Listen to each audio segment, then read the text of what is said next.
आजकल जितना स्कैम हो रहा है उतना ही ज्यादा एक्सपोज भी हो रहा है।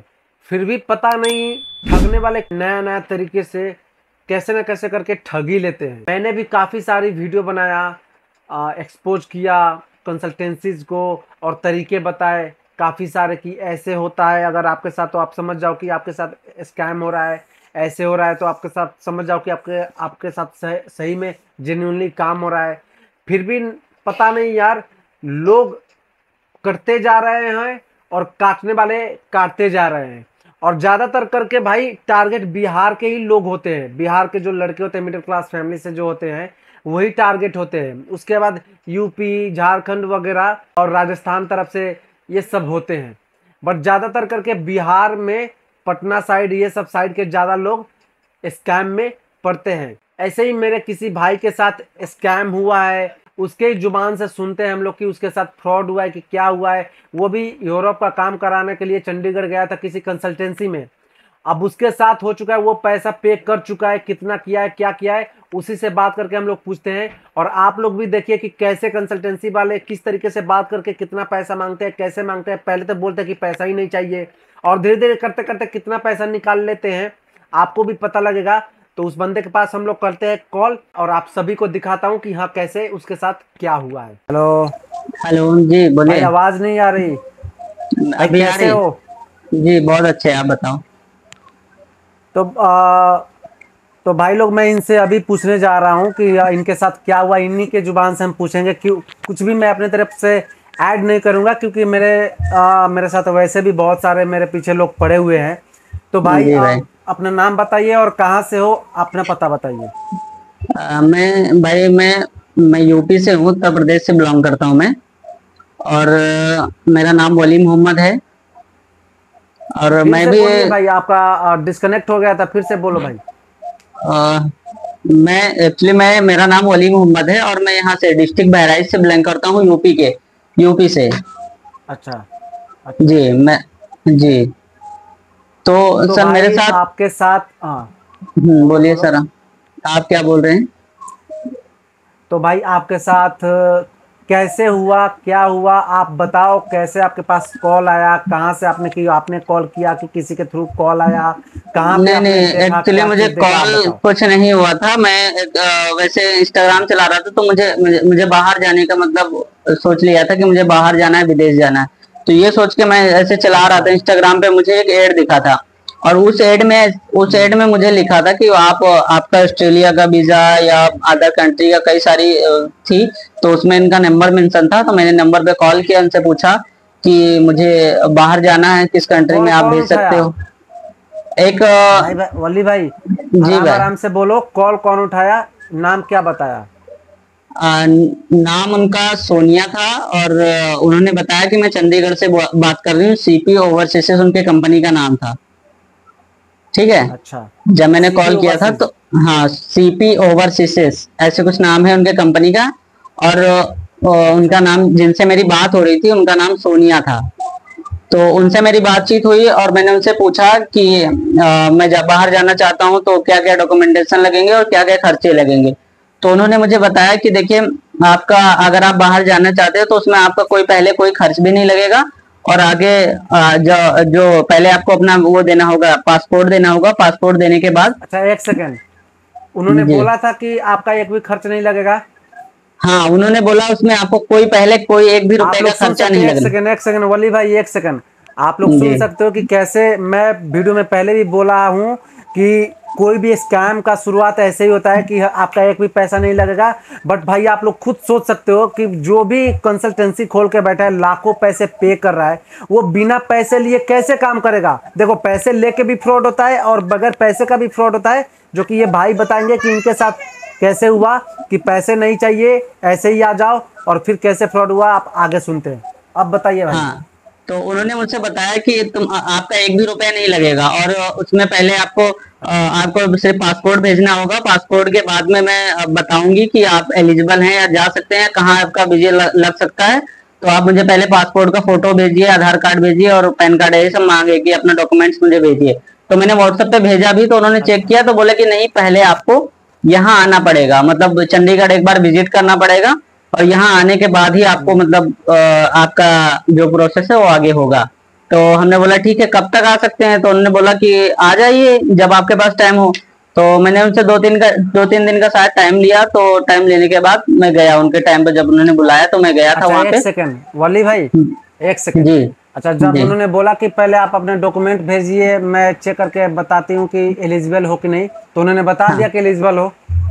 हाँ, एलिजिबल उन्होंने ये बोला कि आपका मैं वीजा लगवा दूंगी। उन्होंने कंफर्म नहीं बोला कि एलिजिबल हो या अच्छा नहीं, लेकिन पहले आपको एक बार विजिट करना पड़ेगा हमारे यहाँ कंपनी में। कोई कहा कि चंडीगढ़ आना पड़ेगा। अगर ठीक है, चंडीगढ़ आगे आते बोलिए। हैं, जी आप अगर चंडीगढ़ आते ठीक हैं है तब हम ठीक है। आपका यहाँ पे बातचीत होगी हमारी आपकी, और उसके बाद में डिस्कशन करने के बाद ही आपका हम बता पाएंगे कि कहाँ लगवा पाएंगे आपका जॉब।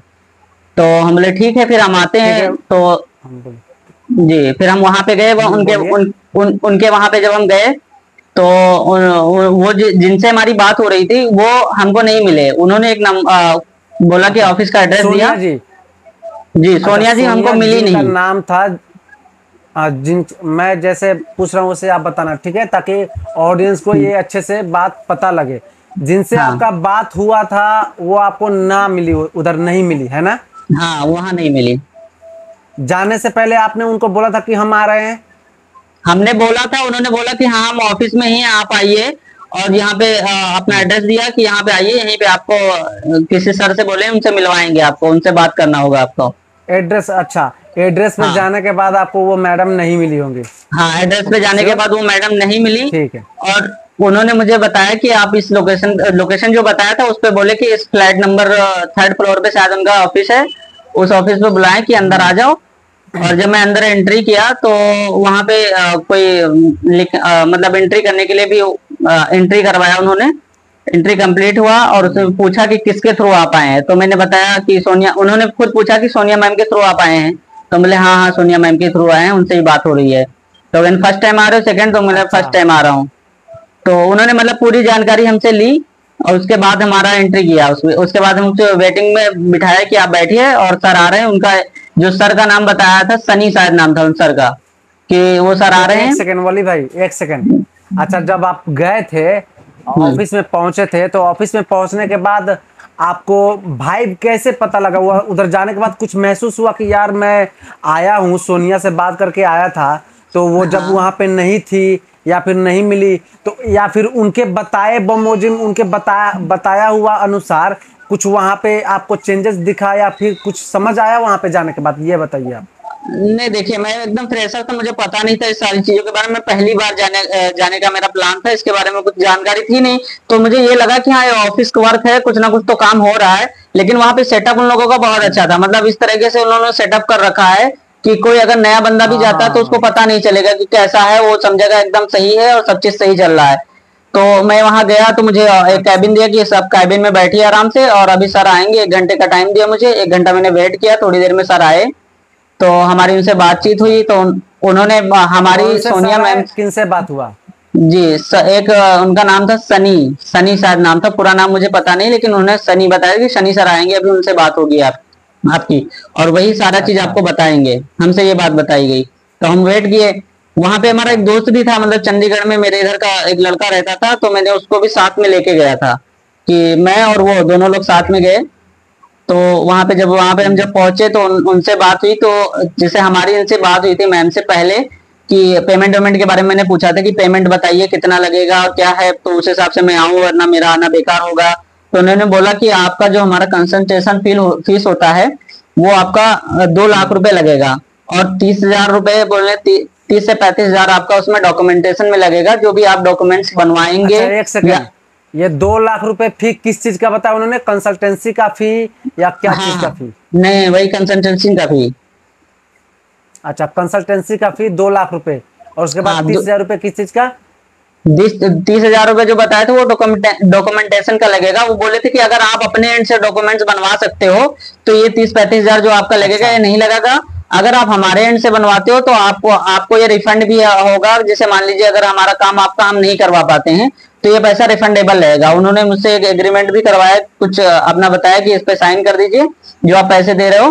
तो कोई दिक्कत होगी तो आप मतलब पैसे रिफंड हो जाएंगे अगर हमारे एंड से कोई गलती होती अच्छा है। एक सेकंड, एक हम्म। सेकंड। आपने एग्रीमेंट अच्छे तरीके से पढ़ा? हाँ, एग्रीमेंट तो पढ़ा था, उसमें यही सारी चीजें लिखी थी कि अगर आप खुद मना करते हैं तो मतलब आप नहीं मैं पैसे रिफंड नहीं करूंगा। अदरवाइज अगर हमारे एंड से कोई गलती होती है, जैसे कि मान लो आप वीजा नहीं मिल पाया या कुछ और प्रोसेस में प्रॉब्लम आ गई या कोई और दिक्कत हमारे एंड से होगी तो आपको पैसे रिफंड हो जाएंगे। उन्होंने ये मुझसे बोला, अच्छा क्लियरली अच्छा, उसमें ये सुनो। सारी चीजें मेंशन किया। अच्छा वली भाई, जी। उन्होंने जिस डॉक्यूमेंटेशन के नाम पे 30,000 रुपये आपसे लिया, तो हाँ उन्होंने जब बोला कि आप भी अपना डॉक्यूमेंटेशन करा सकते हो या फिर हम कराएंगे तो 30,000 रुपये देना पड़ेगा, अगर आपका काम ना हुआ तो हम 30,000 आपका रिफंड करेंगे, और अगर हाँ आपके तरफ से डिनाई होता है तो आप काम नहीं करेंगे। तो उन्होंने हाँ। बताया था कि हाँ किस किस डॉक्यूमेंटेशन जो उन्होंने बोला था, तो उसमें हम्म। क्या क्या डॉक्यूमेंट उन्होंने बोला था रेडी वो करने के लिए, ये बता वो सकते हो सारी आप मुझे? चीजें जो मुझे क्लियर याद नहीं, लेकिन इतना मुझे पता है, कई सारी 3-4 वहां के बताए कि कोई इंश्योरेंस होता है और एक दो चीजें और बताई कि ऑस्ट्रेलियन का कुछ लगता है। तो ये सारी चीजें बताई, मैंने उनसे जो भी बात की थी वो सारी मैंने रिकॉर्ड कर रखी है, वो मेरे पास रिकॉर्डिंग है अच्छा किस। हाँ, अच्छा जो जो वली बात भाई, हुई एक है। सेकंड, जी। एक सेकंड वली भाई, आप एक सेकंड चुप रहना। आप लोग देख सकते हैं गाइस कि कैसे ये जो डॉक्यूमेंटेशन के नाम पे जो 30,000 रुपए, जबकि शुरू में इनको क्या बोला गया था कि आपका एक भी पैसा खर्च नहीं होगा, सारा चीज हम करवाएंगे, सारा काम होने के बाद में पैसा देना है आपको। बट यहाँ पे ऑफिस में जाने के बाद इनका रवैया चेंज हो गया, इनका फिर निकल गया मुंह से कि हाँ कंसल्टेंसी फी हम 2 लाख रुपए लेते हैं और डॉक्यूमेंटेशन आप करवा लो, 30,000 रुपये लगेगा या फिर हम करेंगे। हालांकि वो डॉक्यूमेंटेशन कुछ भी नहीं होता, और जो भी वो बोल रहे हैं ना कि इंश्योरेंस का या वीजे का, भाई ये प्रोसेस लास्ट का होता है। सारा चीज पहले ऑफर लेटर आता है, ऑफर लेटर के आने के बाद भाई वर्क परमिट आता है, वर्क परमिट आने के बाद वीजा लगता है। तो वो वीजा जब हम लोग जाते हैं एम्बेसी में ना, उस टाइम काम आता है इंश्योरेंस और ये सारा चीज, टिकट वगैरह का पैसे का। बट इनसे वो लोग पहले ही बोल के ऐप लिए, इसको इसको आप लोग स्कैम ना बोलोगे तो क्या बोलोगे? अगर मैं जिस तरीके से काम करवाता हूँ, ओपनली बोल के काम करवाता हूँ कि यहाँ पे आपका ये होगा, वहां पे आपका ये होगा, कोई चलते हुए राह में कोई ऐसे उंगली उठा के नहीं बोल सकता कि सोनू भाई आपने काम कराया था ऐसे, तो ऐसे क्यों नहीं हुआ, वैसे क्यों नहीं हुआ। भाई मैं पहले ही बोल देता हूं कि भाई यूरोप का काम लोग आप लोग करवाओगे तो अगर रिफ्यूजल आता है तो ये आपकी जिम्मेवारी है कि आपका ये पैसा नुकसान होगा, मेरा नहीं। तो भाई जिसको करवाना होता है वो करवाते हैं, जिसको नहीं करवाना तो होता है वो नहीं करवाते हैं। बट ऐसे झूठ बोल के मैं भी बोलूंगा कि हाँ मैं आपका काम करवा दूंगा 100%, भाई यूरोप का काम कोई भी 100% बोल के वीजा नहीं लगवा सकता, क्योंकि वीजा देना एम्बेसी के हाथ में होता है भाई। तो कोई ऐसे बोल रहा है ना कि हम 100% करवा देंगे, तो फ्रॉड वहीं पे है भाई। जैसे हाँ सिंगापुर हो गया और स्टडी वीजा हो गया, ये सब का 100% कोई बोल सकता है, बट यूरोप का वर्क परमिट का 100% या ऑस्ट्रेलिया का ये सब का भाई 100% कोई बोल ही नहीं पाएगा। अच्छा वली भाई, आप ये बताओ मुझे जी। अब, आपने जी। जिस दिन आप गए थे ये सारा मामला उसी दिन का है, तो 30,000 रुपये अब आपने, जब आपने सारा चीज तो रिकॉर्ड भी किया है, जब ये सारा चीज उन्होंने बोला आपने साइन भी कर दिया एग्रीमेंट पे, उसके बाद क्या हुआ आप ये बताओ? मैंने उनसे जब पहले मेरी बात हुई थी तो मैंने उनसे ये सारी चीज क्लियर कर ली थी। जैसे मेरा फर्स्ट टाइम जब इन्होंने बुलाया तो मेरा पासपोर्ट लिया। अच्छा ठीक, फर्स्ट टाइम में पासपोर्ट लिया और अच्छा मुझसे बोला कि एक ये पासपोर्ट जो हम आपसे ले रहे हैं, तो ये अगर आप हमसे रिफंड लेते, मान लो अगर कैंसिल करते, अगर हम प्रोसेस कर दिए तो अगर कैंसिल करोगे तो आपको इसमें 10,000 रुपए हमको देना पड़ेगा, और अगर हम मैं अगर काम नहीं करा पाऊंगा तो ये रिफंड हो जाएगा। मतलब उनका कहना यह था कि अगर आप अभी दे के अगर जा रहे हो तो अगर नहीं जाओगे तो 10,000 रुपए दोगे तब पासपोर्ट पाओगे। तो मुझे टर्म कंडीशन पहले ये दिया और एक पेपर दिया था, उस पर सीधा सीधा यही लिखा था कि अगर ये आप पासपोर्ट वापस लेते हो, मना करते हो प्रोसेस होने के बाद, तो आपको 10,000 रुपए देने पड़ेंगे। तो हम बोले ठीक है, हमको जाना ही है तो हम वापस क्यों मांगेंगे। तो हमने ये बोला, तो वो पासपोर्ट मेरा रख लिए, और पासपोर्ट रखने के बाद हमसे फिर बोले कि जो आपका जो हमारा पैसे के बारे में सारा बताया, उन्होंने हमसे, इनसे बात हुई थी 2 लाख रुपए की, तब उन्होंने बताया हमसे, उनका जो सनी सर आए तो उन्होंने हमसे बताया 3 लाख रुपए या 4 लाख ऐसे कुछ बता रहे थे। तो हमने बोला कि मैम से, मेरी सोनिया मैम से बात हुई है 2 लाख रुपए पे, और 30,000 रुपए कुछ डॉक्यूमेंटेशन की बताई है, टोटल 2,30,000 रुपए लगाए हैं, बताए हैं। और ये 2 लाख रुपए आप बता रहे हो, जिसको बोले हैं कि जब आप पहुंच जाओगे वहां पे, वहां से देना है, आपको कोई पैसा पहले नहीं लगेगा। और ये 30,000 जो लग रहे हैं ये डॉक्यूमेंट्स पे लग रहे हैं। अगर इसको अगर नहीं आप लगाना चाहते हो, मतलब अगर आप नहीं देना चाहते तो अपने एंड से जो जो हम डॉक्यूमेंट्स बताते हैं वो बनवा के लाइए और आपका एक भी रुपया नहीं लगेगा, आपको जाने के बाद देना होगा। तो ये सारी चीज जब क्लियर हुई तो हमने कहा ठीक है, मैं पासपोर्ट देके उस दिन चला आया। उसके एक हफ्ते बाद इन्होंने बोला अच्छा। कि आपका प्रोसेस हो गया है और ऑफर लेटर आ गया है। ठीक है, तो इन्होंने ऑफर लेटर के नाम से मुझे दोबारा बुलाया, और जब मैं ऑफर लेटर का जब आया तो उन्होंने एक डेट दिया कि 23 जुलाई शायद था। हाँ, 23 जुलाई नहीं, 23 जून था शायद। 23 जून को इन्होंने टाइम दिया कि इस दिन लास्ट डेट है, उस दिन आपको पहुंचना है। तो हम बोले ठीक है, पहुंच जाएंगे। तो हम उस दिन पहुंचे जब, और उससे पहले मैंने रिसर्च किया कि जब इन्होंने बताया कि एम्बेसी फीस और ये सारी चीजें कुछ देना नहीं होगा, तो मुझे पता था कि इसमें पहले लगता है। तो मैंने यूट्यूब यूट्यूब से सर्च किया, पता किया कि ये लोग पैसे बोल रहे हैं ऑस्ट्रेलिया जाने के कुछ नहीं लगते, और ऑस्ट्रेलिया जाने के बहुत सारे पैसे लगते हैं, मतलब देखा मैंने। तो मैंने इनसे एक बार कॉल किया कि आप एक बार मुझे कंफर्म सही से बताइए, कोई पैसा और आगे लगने वाला हो या और कोई दिक्कत हो तो बता दीजिए, मेरे पास पैसे नहीं है और मैं पैसे नहीं दे पाऊंगा। अगर आप क्लियर बताओ तो फिर आगे प्रोसेस करो, नहीं अगर समझ में आ रहा तो मत कीजिए। तो बोले नहीं नहीं, आपको एक भी रुपया पहले नहीं देना, एक भी रुपए की डिमांड इन्होंने नहीं की। तो हम रेडी हुए कि ठीक है चलो, जैसे आपने बताया है उस हिसाब से अगर है तो मैं चला जाऊंगा, कोई दिक्कत नहीं है। तो फिर इन्होंने हमको टाइम दिया, ऑफर लेटर आया कि आओ साइन करो और पैसे लेके अरेंज करके आना, 30,000 रुपए जो आप हमारा आपका जो बात है वो अरेंज करके आना। तो अच्छा। हमने ठीक है, ठीक हम अरेंज करके आएंगे। तो हम पैसे वैसे लेके गए, ऑनलाइन लेके पैसे अपने अकाउंट पे लेके गए थे। तो जब वहां कितना पहुंचे दिन हम तो कितना दिन बाद, वली भाई, कितना दिन हाँ, बाद आपके पास आप गए थे पैसा लेके ऑफर लेटर के लिए? ये देने के लगभग एक हफ्ते 10 दिन के बाद थे, शायद एक हफ्ते बाद लगभग गए। अच्छा, एक हफ्ते हाँ 10 दिन में उन्होंने आपका ऑफर लेटर भी मंगा दिया इतना जल्दी? हाँ है ना, ऑस्ट्रेलिया हाँ का? हाँ, अच्छा। ऑस्ट्रेलिया का ऑफर लेटर मंगा दिया कि हम आपको एक हफ्ते के अंदर ऑफर लेटर मिल जाएगा। तो ऑफर लेटर जब आया तो हमने उनसे जब ऑफर लेटर, हम बोले कि पहले हमको ऑफर लेटर दिखाओ। तो जब उन्होंने दिखाया मुझे, तो हम एक तो इंग्लिश में सारा चीजें लिखा था। तो इंग्लिश तो थोड़ी मेरी वीक है, लेकिन समझता सब हूँ, पढ़ लेता हूँ। लेकिन अब ये है थोड़ा सा जो हिंदी जो अच्छे से समझ सकता, वो इंग्लिश में थोड़ी प्रॉब्लम होगी समझने में। लेकिन इन्होंने बोला कि अच्छा। ठीक है मैं पढ़ के सुनाता हूँ। तो इन्होंने सारी चीजें सुनाई, लेकिन उसमें एक चीज बड़ा गलत था। उसमें मेंशन था जिसे जो एड्रेस ये बता रहे थे, और जो उसमें एड्रेस लिखा था वो उसमें और इसमें। ऑनलाइन मैंने सर्च किया तो उसी उन्हीं के सामने है। तो ऑनलाइन जब सर्च किया तो उसमें एड्रेस कोई अलग दिखा रहा था, और उसका जो लोकेशन था वो अलग दिखा रहा था जो इनके ऑफर लेटर में था। तो मैंने उसी टाइम बोला कि ये जैसे ऑफर क्या लेटर का अलग? लोकेशन गलत। जैसे ऑस्ट्रेलिया का जो उनका ऑफिस का एड्रेस था, एक प्राइम पैक नाम से एक कंपनी थी, उस हाँ। कंपनी में मेरा स्टोर मैनेजमेंट का काम, शायद स्टोर कीपर का मेरा वो वर्क लगवा रहे थे कि हम्म। स्टोर कीपर का आपको वर्क लगा लगा है, और ये कंपनी है। क्या नाम था सर, ऐसे ही क्या भी बताया था, वो नाम प्राइम में पैक। कुछ भी हो आप जी बताओ जी, आगे। हाँ प्राइम पैक के नाम से एक कंपनी था। और उसमें मुझे सारा चीज उन्होंने डिटेल लिख के दिया कि 4,600 कुछ मतलब 46-4400 लगभग यूएसडी, मतलब वहां का जो होता है ना। अच्छा, एक सेकेंड, एक सेकेंड, आप सुनो। जैसे कहने का हम्म, मतलब उन्होंने जो कंपनी मेंशन किया था ऑफर लेटर में, हाँ और जो एड्रेस था ऑफर लेटर में, आपने ऑनलाइन हम्म, गूगल पे सर्च किया तो वो कंपनी उस एड्रेस पे नहीं था, दूसरे एड्रेस पे वो लोकेटेड था ऑनलाइन, हाँ है हाँ, ना? अलग लोकेशन वो अलग था, वो था ऑस्ट्रेलिया का ही। लेकिन ऑस्ट्रेलिया के जिस लोकेशन पे ऑनलाइन दिख रहा था और जो इनके ऑफर लेटर में था वो अलग अलग था। तो मैंने इनसे बोला कि अच्छा, ये एक गलत चीज लोकेशन बताओ। है आप।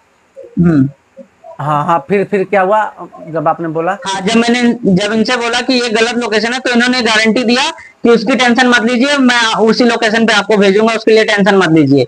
तो मुझे ठीक है, अगर अच्छा, आप ऐसी बात है एक तो कोई सेकेंड। दिक्कत नहीं, बाकी मुझे लोकेशन का क्लियर नहीं हो रहा है। अच्छा, एक सेकेंड। अब जब ये इतना सारा चीजें हुआ, आपने जब चेक किया, ऑफर लेटर चेक किया आपने कि ये सही है या गलत है ऑफर हाँ, लेटर? ऑफर लेटर में जो लिखा था वो सारी चीजें सही थी, और उनके हिसाब से जो बताया था उस हिसाब से तो सही लग रहा था। लेकिन उसमें सारी चीजें थी। तो हमने ऑफर लेटर इनसे मांगा कि हमको ऑफर लेटर वो दे दीजिए, मैं पढ़ के फिर उसके बाद में साइन करके दे दूंगा। तो बोले नहीं, यही साइन करना होगा, सामने पढ़ लीजिए और यही साइन करके मुझे दीजिए। तो हम बोले ऐसे तो अच्छा। मैं देखो इंग्लिश में सारा चीज लिखा है, तो थोड़ा सा मुझे अभी समझने में थोड़ा सा टाइम लग सकता, तो एक बार अच्छे से मैं समझ लूं, फिर आपको क्लियर बता दूंगा। तो बोले नहीं, इसको यहीं पे समझना पड़ेगा। तो उन्होंने खुद मतलब पढ़ के सुनाना शुरू किया, अच्छे से सारी चीज उन्होंने समझाया अपने हिसाब से। तो उन्होंने जो जो समझाया तो मुझे सही लगा। तो उस पर साइन वाइन करवाया। फिर उसके बाद में पैसे की बात आई, तो जब पैसे जब देने की बात आई 30,000 रुपए, तो मैं ऑनलाइन देने लगा। तो बोले कि नहीं, ऑनलाइन पैसे नहीं ले पाएंगे। कोई मैडम उनके यहाँ था, उन्होंने भी मना किया। तो फिर बाद में जब उन्होंने पैसे लेने से मना किया ऑनलाइन ऑफलाइन के लिए, बोले कि जाके आप कहीं से निकाल लाइए। तो हम बोले एटीएम वेटीएम हम लेके नहीं आए हैं। तो कहे ठीक है, अगर एटीएम नहीं लाया तो मैं किसी का क्यूआर दे देती हूँ, आप चले जाओ वहां पे डाल के उससे कैश ले आओ, कैश ही जमा हो पाएगा यहाँ, तभी डॉक्यूमेंटेशन हो पाएगा, आपका एग्रीमेंट हो पाएगा। तो हमने बोला देखिए, एग्रीमेंट में जो भी करूंगा वो जो जैसा भी होगा वो अलग मसला है, लेकिन मैं पैसे ऑनलाइन ही दूंगा। अगर आप ऑनलाइन ले रहे हो तो ठीक है, अगर नहीं ले रहे हो तो फिर मैं नहीं करूंगा। तो मतलब बहुत बार हमको कन्विंस करने की कोशिश की, तो हम बोले नहीं नहीं, हम ऑनलाइन ही देंगे, कैश नहीं दे पाएंगे। तो काफी लफड़े हुए उनसे। तो थोड़ी देर बाद उनके जो सनी सर थे वो आए, तो उन्होंने बताया ठीक है ऑनलाइन ही देंगे। तो हम कहा हाँ ऑनलाइन ही देंगे। तो उन्होंने किसी का क्यूआर मंगाया और ऑनलाइन पैसा मुझसे लिया। तो मैंने पैसे दिए, फिर उनको बाद स्क्रीनशॉट उनको दिए, और सोनिया मैम को भी स्क्रीनशॉट मैंने शेयर किया कि मैंने 30,000 रुपए सेंड कर दिए। ठीक है। अच्छा। और उसके बाद वहां पे जब हम साइन वाइन कंप्लीट कर दिए, तब हमारा पासपोर्ट हमको दे दिए और बोले कि आपको इसमें 1 से 1.5 महीना लग सकता है, 1 से 1.5 महीने में प्रोसेस है कंप्लीट होगा, फिर वीजा आएगा, फिर आपको जाना पड़ेगा। तो हम बोले ठीक है, हम रेडी हैं। और पैसे वैसे की वहां कोई बात नहीं हुई। तो हमने जब जब ये हो गया तो मैं पैसे देके चले गए? हाँ पैसे दिए और डॉक्यूमेंट्स पे साइन किए मैं। अच्छा, और फिर चले गए? हाँ फिर चले गए। हमने ऑफर लेटर वो मांगा था, तो ऑफर लेटर मुझे नहीं दिया इन्होंने। अच्छा सुनो, अब मैं सवाल कर रहा हूँ, उसका जवाब देना शॉर्टकट में। ये बताओ, ऑफर लेटर तो सबसे पहले आपको पता नहीं था कि हाँ ये ओरिजिनल है या फ्रॉड है? क्योंकि भाई ऑफर लेटर भाई ऐसे तरीके से बनता है कि जब तक आप साइट पे चेक नहीं करोगे तब तक आपको पता ही नहीं लगेगा देख के पेपर कि हाँ ये ओरिजिनल है या डुप्लीकेट है, पहली बात। दूसरी बात, आपको वो फोटो भी नहीं खींचने दिए होंगे मेरे ख्याल से। कुछ कुछ मैं नहीं, राइट? खींचने तक अच्छा। नहीं दिया कुछ भी। अच्छा, आपने बोला भी होगा कि ये चले मेरा ऑफर लेटर आ गया तो मैं अपने घर परिवार को दिखा दूं कि मेरा ऑफर लेटर आ गया, ऐसा कुछ हाँ उन्होंने बोला कि ठीक है दिखा दो? हाँ मैंने उनसे बोला कि ऑफर लेटर मुझे दे दो, मैं पढ़ के और अपने घर वालों को दिखा भी दूं कि ये मेरा ऑफर लेटर आ गया है और मैं जाने वाला हूँ। तो बोले नहीं, यहाँ से आप लेके नहीं जा सकते, ये साइन करके आपको मुझे प्रोसेस करवाना है आगे, तो ये हम दे नहीं सकते आपको। अच्छा अच्छा अच्छा। अच्छा, फिर आपने जी। पैसा पे करके सारा चीज करके जब 1-1.5 महीने का टाइम उन्होंने दे दिया, आप चले गए, उसके बाद आप कितना दिन बाद उनका कॉल आया या फिर आपने कॉल किया उनके पास? उसके बाद लगभग 15-20 दिन के बाद एक कॉल आया। वो भी कॉल जो आया था, तो वो किसी एडवोकेट के नाम से, अंकुश शर्मा नाम था, एक एडवोकेट जो दिल्ली में रहते हैं, बोल रहे थे। उन्होंने कॉल किया मुझे कि मैं अंकुश शर्मा बात कर रहा हूँ, एडवोकेट, मैं दिल्ली से बात कर रहा हूँ। आपने सीपी ओवरसीज से ये फाइल अपना प्रोसेस करवाया था ऑस्ट्रेलिया जाने के लिए, शॉपकीपर का। तो उन्होंने सारी डिटेल बताई, तो हमने हाँ हम किए थे। तो बोले ठीक है, आपका वो प्रोसेस हो गया है और आपका मेडिकल का वो आया है, क्या बोलते हैं, रिक्वायरमेंट, प्री मेडिकल ऐसे कुछ लिख के बोल रहे थे कि आया है। तो हम बोले कि सर मेडिकल तो मुझे कराने के लिए बोला ही नहीं गया था, और मुझे कोई पैसे, हम बोले ये मेडिकल जो कराएंगे इसमें कितने पैसे लगेंगे? तो कहने 10,000 का मेडिकल होगा। तो हम बोले 10,000 का मेडिकल किस बात का? उन्होंने हमसे बताया कि 1 भी रुपए आपके नहीं लगना है। एक सेकंड वली भाई, एक सेकंड। जी जी गाइस जी। आप लोग देख सकते हैं कि जहां पे एक भी पैसा नहीं लगने वाला था, वहां पे थोड़ा इधर उधर कर करके डॉक्यूमेंट के नाम पे 30,000 उन्होंने लिया। 30,000 उसके बाद जी। मेडिकल के नाम पे करके फिर उन्होंने 10,000 मांगे। भाई ऐसे करके एक और बंदा है कि 4-5 लाख रुपए ठगवा चुका है अपने आप से। उसका मैं बाद में बात करूंगा, इसके बाद उसका ही आएगा सीरीज। पहले इस भाई का हम लोग देख लेते हैं। तो ठीक है, आपसे जब उन्होंने बोला था कि 10,000 रुपए और लगेंगे, फिर आपने क्या बोला? तो मैंने बोला कि नहीं, अब मुझे तो बात हुई है कंपनी से, उन्होंने बोला कि कोई आपका 1 भी रुपया डॉक्यूमेंट्स का या मेडिकल का कुछ पैसा नहीं लगने वाला है, और जो भी लगेगा वो कंपनी के थ्रू लगेगा। सारा मेडिकल का, टिकट का, वीजा का, सारी चीजें वो कंपनी देगी, वो आपका कुछ नहीं लगना है। और आप बोल रहे हो पैसे यहाँ मेडिकल कराओ, तो हम मेडिकल नहीं करवा पाएंगे। हम पहले बात, तो बोले ठीक है आप एक बार अपने कंपनी से बात करो। तो जब मैंने कंपनी से बात किया तो उनसे मैंने बताया कि वो मेडिकल के लिए बोल रहे हैं। तो बोले हाँ मेडिकल अगर आया होगा तो हो सकता है रिक्वायरमेंट होगी, तो आप करके दीजिए। तो हम बोले ये कैसी बात है, आपने पहले मना किया और आप फिर बोल रहे हैं 10,000 रुपए। आप हमें 10,000 कहाँ से लेके आऊँ? 30,000 मैं पहले से किसी से मांग के लेके आया हूँ, और फिर आप 10,000 बोल रहे हो दो। तो मैं 10,000 नहीं दे पाऊंगा, मेरे पास नहीं है पैसे, और मैं कहाँ से अरेंज करूँ? तो बोले नहीं सर, अगर आप ये नहीं कर पाएंगे तो फिर आपका वीजा कैंसिल हो सकता है और ये करना पड़ेगा आपको 10,000 रुपया। एक सेकंड, देख रहे हो गाइज आप लोग, ऐसे ही करके वो लोग ऐसे रचना रचते हैं ना भाई कि शुरू में वो खुद बोलेंगे कि आपके आपके एंड से कुछ हो के, आपके एंड से कुछ हो कि हाँ मैं ऐसा कुछ करूं कि ये बंदा खुद बोले कि ठीक है फिर मैं नहीं जाऊंगा, ताकि इनको बहाना मिल जाए कि हाँ जब आप खुद नहीं जा रहे हो, आप खुद प्रोसेस नहीं करवाओगे तो हमारे क्या हमारी क्या इसमें प्रॉब्लम, हमारी क्या जिम्मेवारी। अब आप खुद नहीं करवाओगे प्रोसेस तो आपका पैसा रिफंड नहीं होगा, उनको बहाना मिल जाता है। ठीक है भाई आगे बताओ। हाँ, तो मैंने बोला कि, और जबकि उन्होंने पहले मुझे बोल रहा कि जो भी मेडिकल वोडिकल होगा पैसा आपका लगेगा, मतलब वहाँ कंपनी का आएगा, आपका एक भी रुपया नहीं लगेगा। तो मैंने हम जब उन्होंने कहा कि चलिए, वो कभी कभी बोले कि हमसे कि किसी किसी के केस में हो जाता है जिसका प्री मेडिकल आ जाता है, तो आप एक बार कर लीजिए, जहाँ इतना लगाया तो 10,000 रुपए की बात है, तो किसी तरह अरेंज करके आप मेडिकल करवा लीजिए।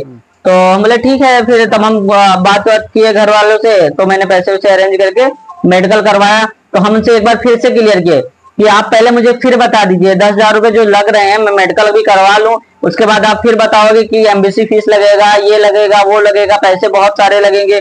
तो मेरे पास अब एक भी रुपए नहीं है, और मैं एक भी रुपए अब आगे लगाने वाला नहीं हूँ। अगर आप लगा हो जाए ऐसे काम तो करवाइए, नहीं तो अभी भी कैंसिल करवा दीजिए, मैं नहीं करना चाहता। अगर पूरा पैसा अगर आप एक भी रुपया आगे मैं नहीं दूंगा। तो बोले ठीक है, आपका अब एक भी रुपया आगे कोई रिक्वायरमेंट नहीं है, आपका पैसा नहीं लगेगा, आप करवा लीजिए मेडिकल। अब ये आ गया है प्री मेडिकल रिकॉर्ड, तो आप ऐसा कीजिए, कर लीजिए। तो उन्होंने मुझे जो लोकेशन दिया उनके थ्रू ही मैं गया था। मैं यहाँ लखनऊ में रहता हूँ, लखनऊ में एक हजरतगंज है, वहां से मेडिकल हुआ मेरा। तो उनसे मैंने बात कराई, वो वकील साहब से जिनका नाम अंकुश शर्मा है, उनसे बात हुई। तो उन्होंने क्लियर करके मुझे बताया कि आप यहाँ से करवा लीजिए। मैंने उनको करवा के भेज दिया, सब कंप्लीट हो गया।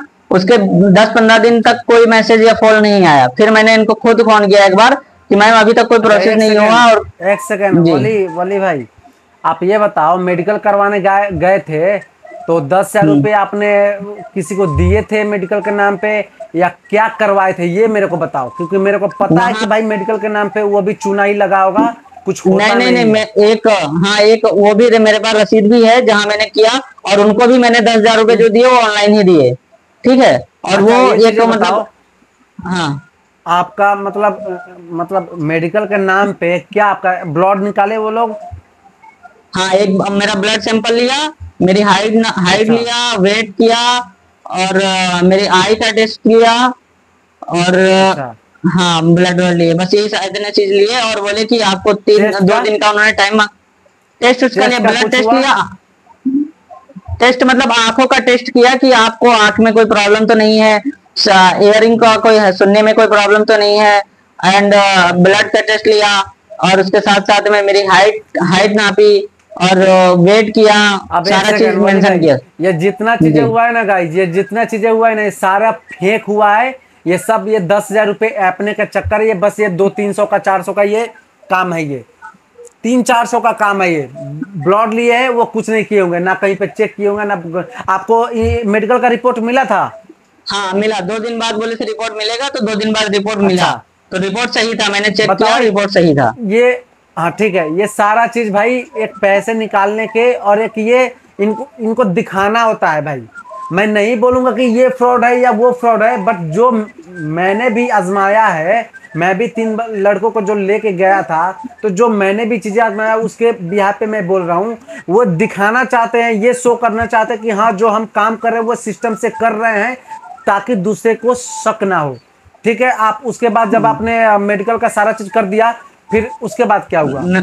मेडिकल का जब कर दिया तो उन्होंने 2 दिन बाद, मैंने कॉल आया उनका, अंकुश शर्मा का, तो उनको मैंने अपना मेडिकल का रिपोर्ट भेजा। तो बोले ठीक है, आपका प्रोसेस होगा, अच्छा जैसा भी होता है मैं आपको कंफर्म करूंगा।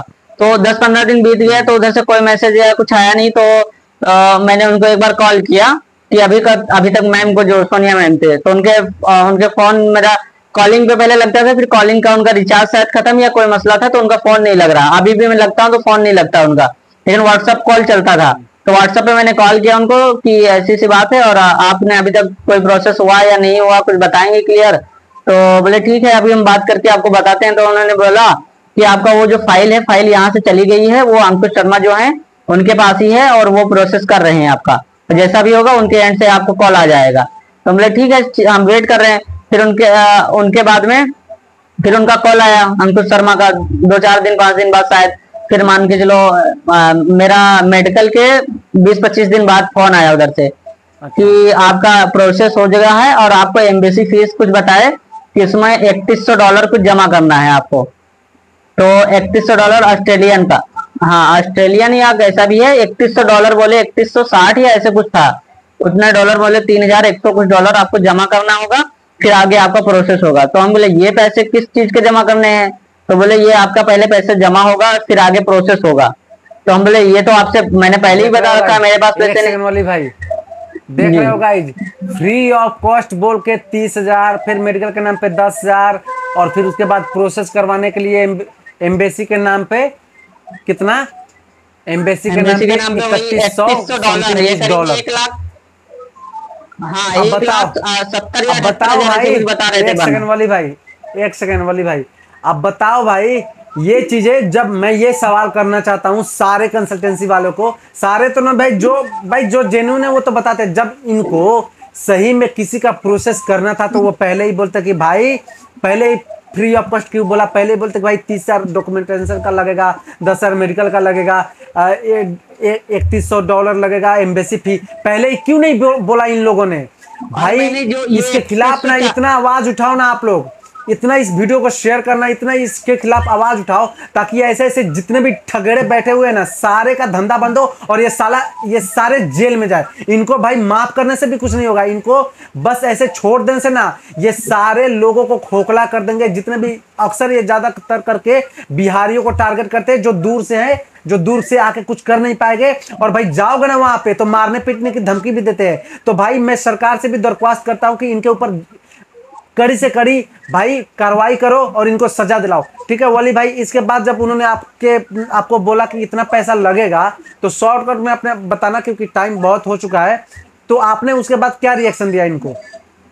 तो मैंने कहा ये पैसे मैं क्यों दूंगा, मैंने पहले ही बात कर लिया था, और एमबीसी फीस जो आप बता रहे हो इसको मैंने पहले ही पूछ लिया था। तो उन्होंने बोला कि एक भी रुपया आपका अच्छा। नहीं लगेगा, जो भी लगेगा वो हमारे एंड से लगेगा, तो आपको कोई पैसा नहीं देना और मैं पैसे नहीं दे पाऊंगा, मेरे पास पैसे भी नहीं है। तो उन्होंने बोला ठीक है आप अपने कंपनी से बात करो। तो मैंने जब कंपनी को कॉल किया तो उनसे जब बातचीत हुई, तो एक दिन तो कॉल नहीं लगा, बात हुई तो बोले कि रुको सर से बात कराता हूँ, सनी सर से, ये वो, उनसे बोले कि बात कराएंगे। फिर दूसरे दिन उधर से कॉल आया मेरे पास, तो मैंने बात किया, तो उनसे बातचीत हुई, तो बोले कि पैसे जमा करना है, आप क्यों नहीं अभी तक आए साइन करने के लिए? तो बोले साइन करने के लिए क्यों, हम तो आने के लिए तैयार, आपकी तरफ से कॉल ही नहीं आ रहा है। तो बोले कि देखो अभी कॉल आया कि नहीं आया, तो हमको हाँ आया। तो बोले 3 दिन का टाइम है, यही इसके बाद, इससे पहले सितंबर क्या पड़ा था, सितंबर अक्टूबर अगस्त, सितंबर अगस्त पड़ा था, अगस्त 28 या 29 तारीख को मेरी इनसे बात हुई, और इन्होंने बोला कि आपको 3 दिन का टाइम है और 3 दिन में आप आइए और यहाँ पे साइन करके जाइए। तो हम बोले ठीक है आ जाएंगे। तो हम बोले पैसे वैसे कुछ बता रहे थे वो सर, तो बोले कि हाँ पैसे आपको लगेंगे, वो 1,70,80 हजार रुपए लगभग बन रहे हैं, उतना आपको लेके आना पड़ेगा, उसको जमा करेंगे और वो भी रिफंडेबल है, बोले उसका भी एग्रीमेंट होगा, वो पैसे आपको रिफंड हो जाएंगे। तो हमका रिफंड हो जाएंगे, पहली बात तो रिफंड देने के होने के लिए पहले पास मुझे देने के लिए आपके पास होना तो चाहिए, मैं दूंगा कैसे तुम्हें? तो बोले कि नहीं वो तो आपको अरेंज करना ही पड़ेगा। तो हमका ये कौन सी बात हुई, आपने तो पहले बताया कि नहीं 1 भी रुपया नहीं देना पड़ेगा, और फिर आप अभी बोल रहे हो कि पैसे दो और इतना पैसे दोगे तभी प्रोसेस होगा। तो हमका ये कोई बात हुई आपकी, आपने पहले बोला कि नहीं लगेगा और आप अब बोल रहे हो लगेगा, तो हम कहाँ से लाएगा? कहीं नहीं ये पैसे देना पड़ेगा, तो हमको हमारे पास पैसे नहीं है, तो कहीं फिर आगे प्रोसेस नहीं हो पाएगा। तो हमका ऐसे कैसे नहीं हो पाएगा, आपने बोला था हमारे पास सारी रिकॉर्डिंग है, आपने जो जो बताया वो सारी चीजें मेरे पास सब कुछ है। तो बोले ऐसा कुछ नहीं, कहें कि आओ ऑफिस में आओ यही बात होगी ये वो। तो मेरा ऑफिस में तो आ ही जाएंगे, कौन डरते थोड़ी हैं। तो कहें कि हमका जब आपको नहीं करना था तो आप साफ साफ बता देते, मेरे पैसे रिफंड हो गए, पैसे वैसे रिफंड नहीं हो पाएंगे, मर्जी हो आओ मर्जी हो ना तो आओ, पैसे नहीं हो पाएंगे। तो उन्होंने ऐसे व्हाट्सएप पे बात अच्छा। किया बहुत सारी चीजें, और मुझे यही धमकी उमकी भी दी कि नहीं हो पाएगा, जो करना हो करो। क्या धमकी दिया उन्होंने ये बताओ? धमकी यही दिया कि आपको अब ये आगे प्रोसेस नहीं हो पाएगा, आपको पैसे अरेंज करना पड़ेगा, जब तक अरेंज नहीं करेंगे तो आपका वो नहीं हो पाएगा, और पैसे आपको देना पड़ेगा तभी आपका प्रोसेस होगा। और पैसे रिफंड के लिए हम बोले कि अगर नहीं होगा तो कहीं नहीं, रिफंड को हम मना कर रहे हैं, आप मना कर रहे हो। तो हम कहाँ मना कर रहे हैं, आप मना कर रहे हो, अपने बात से आप मुकर रहे हो, अच्छा, आपने एक जो सेकंड, बताया एक वो सेकंड, सामने किया। अब तो पूरा मामला लगभग सारे लोग समझ ही चुके होंगे। देखो भाई, मैंने पहले ही क्या बोला था कि ये लोग चाहते हैं, एक सेकंड वली भाई, मैं क्या बोला पहले ही हाँ कि ये लोग चाहते ही है कि क्लाइंट की तरफ से कुछ ऐसा हो, हम इतना क्लाइंट को मजबूर कर दे कि किसी न किसी, भाई अगर आप ये 1,70,000 भी देते ना, तो फिर ये आपको फिर और भी खर्चा बताते 2 लाख का। आपको ऐसे ऐसे खर्चे बता बता के जब तक आप ना नहीं बोल देते कि अब मैं नहीं दूंगा, तब तक ये आपको खर्चा बताते ही जाते। और जब आप ना बोलते फिर ये बोलते कि जब आप नहीं दोगे तो आगे का प्रोसेस नहीं होगा, और फिर इनको बहाना मिल जाता है कि हाँ ये प्रोसेस नहीं करवा रहा है तो इसका रिफंड भी नहीं होगा, और फिर ये कैंसिल कर देते और रिफंड भी नहीं देते। भाई ये चीजें बताओ, आपको कुछ भी ये लोग दिखाए थे कि ये लोग अप्लाई किए थे कि नहीं किए थे, ये लोग कहीं पे कुछ किए थे, प्रोसेस कर रहे थे, कुछ आपको दिखाया था इन लोगों ने? हाँ, आपको कैसे पता? अच्छा अब आप बताओ, आपको कैसे पता कि हाँ ये लोग अप्लाई किए थे? भाई ये लोग ना अप्लाई किए थे कहीं, ना प्रोसेस किए थे, ये लोग पैसे लेके सीधा सादी ये लोग पैसे लेके खा गए थे बस। अच्छा ये चीज बताओ, अब आपको जब आपको धमकी दिया इन्होंने, उसके बाद आपने क्या किया? इनसे कुछ बोला या कुछ किया? नहीं, मैंने बोला कि हम बोले कि हमको हमारा पैसा दीजिए अगर नहीं करवा रहे हो तो, और गए कि नहीं हो पाएगा। तो हमको ऐसे कैसे नहीं होगा, आपको देना पड़ेगा, आपने जो बोला मेरे पास रिकॉर्डिंग है। बोले ठीक है ऑफिस आओ, यही बातचीत होती है, यही करेंगे। और बोले कि यहाँ झगड़े करने के लिए मत आना, यहाँ कुछ होगा नहीं और पैसे रिफंड नहीं हो पाएगा। पैसे रिफंड होता है जब आप हम हमारे एंड से कोई गलती हुई। तो हमका गलती तो आपकी है ही, आपने जो बोला वही तो हम कर रहे हैं, जैसा आपने बताया उसी हिसाब से तो हम बात कर रहे हैं। आपसे मैंने पहले ही पूछा था, अगर 1 भी रुपए लगने वाला तो पहले बता दो तो मैं कर पाऊंगा तो करूंगा, लेकिन आपने बोला 1 भी रुपया नहीं लगेगा। वली भाई ये सारा चीज ऑडियंस अब तक समझ गई होगी। मैं ये चीजें बोल रहा हूँ, अब आप क्या चाहते हो, इनसे क्या चाहते हो ये बताओ आप। मैं ये चाहता हूँ या तो मेरा वीजा लगवाए और या तो मेरा पैसा रिफंड करें, 2 में से एक करें। ऐसे कि मेरा 40,000 रुपए फंसा दिए मेरा, और इन्होंने बोला था कि वहां जाने के बाद ये 2 लाख। हाँ वली भाई वीजा तो इनकी बस की बात ही नहीं है। इनकी जब इतनी बस की बात होती ना इनकी, तो ये खुद चले जाते हैं। मैं इतना बता रहा हूँ, ये खुद अपने घर के बंदों को, घर के लड़कों को, मामा फूफा के लड़के को भेज देते ये लोग, ठीक है। इनकी खुद की बात होती है। अब मैं रियलिटी आपको बता रहा हूँ, ये जो सोनिया लड़की फोन की थी ना आपको हाँ, ये इनको एक फाइल पे 10,000 15,000 रुपए मिलता है। ये 10,000 15,000 रुपए पे ये बहला फुसला के लोगों को बुलाते हैं और फंसाते हैं सब, ठीक है। उसके बाद ये भाई ये सब एक दूसरे से कनेक्टेड रहते हैं, और सब ये अलग अलग लोगों से करवाते रहते हैं कि एक बंदों पे कोई आंच ना, एक बंदे के ऊपर पूरी जिम्मेवारी ना जाए। जैसे आपको बुलाया किसी और ने, आप मिले किसी और से, उसके बाद पैसा किसी और को दिया, उसके बाद मेडिकल कहीं और से कराया, मेडिकल का पैसा किसी और को दिया। भाई ये चौतरफी है, ताकि बंदा 10,000 30,000 ऐसे इधर उधर से मांग ना पाए। भाई अब मैं आप लोगों से बोलना चाहता हूं, अगर आप लोगों को इस बंदे के ऊपर थोड़ा सा भी ट्रस्ट आया होगा, बंदे में सच्चाई दिखी होगी, इसके साथ जितना भी प्रूफ होगा सारा प्रूफ मैं लगा दूंगा वीडियो में, आप लोग देखना। और भाई अब आप लोगों के ऊपर है इस वीडियो के, क्या करोगे, शेयर करोगे ना करोगे, इसको गवर्नमेंट तक पहुंचाओगे या चंडीगढ़ पुलिस तक पहुंचाओगे या साइबर क्राइम तक पहुंचाओगे, जहां पहुंचाना है पहुंचाओ। बट भाई इस बंदे का पैसा वापस होना चाहिए। करूंगा, इनकी धज्जियां उड़ाना ही पड़ेगा भाई जिसको जो करना होगा कर लेना भाई।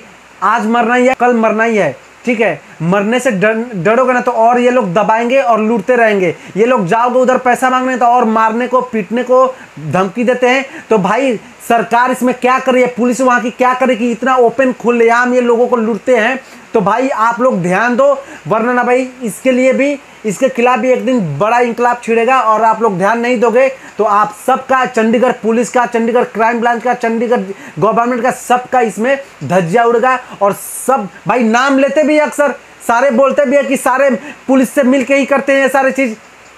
तो भाई मेरा पर्सनली चंडीगढ़ पुलिस से ये इल्तिजा, ये रिक्वेस्ट है कि आप लोग प्लीज चंडीगढ़ में जितना कंसल्टेंसी है सबका लाइसेंस आप लोग चेक करें, और सबका लाइसेंस आप लोग रद्द करें। लाइसेंस होने के बावजूद भी ये लोग चूतिए लोग फ्रॉड करते हैं। हाँ एक चीज़ और मैं बता देना चाहता हूँ भाई, इस भाई को जितना हो सके उतना आप इस वीडियो को शेयर करके इस भाई को सपोर्ट करो, ताकि इसका पैसा रिफंड हो जाए। Bye bye.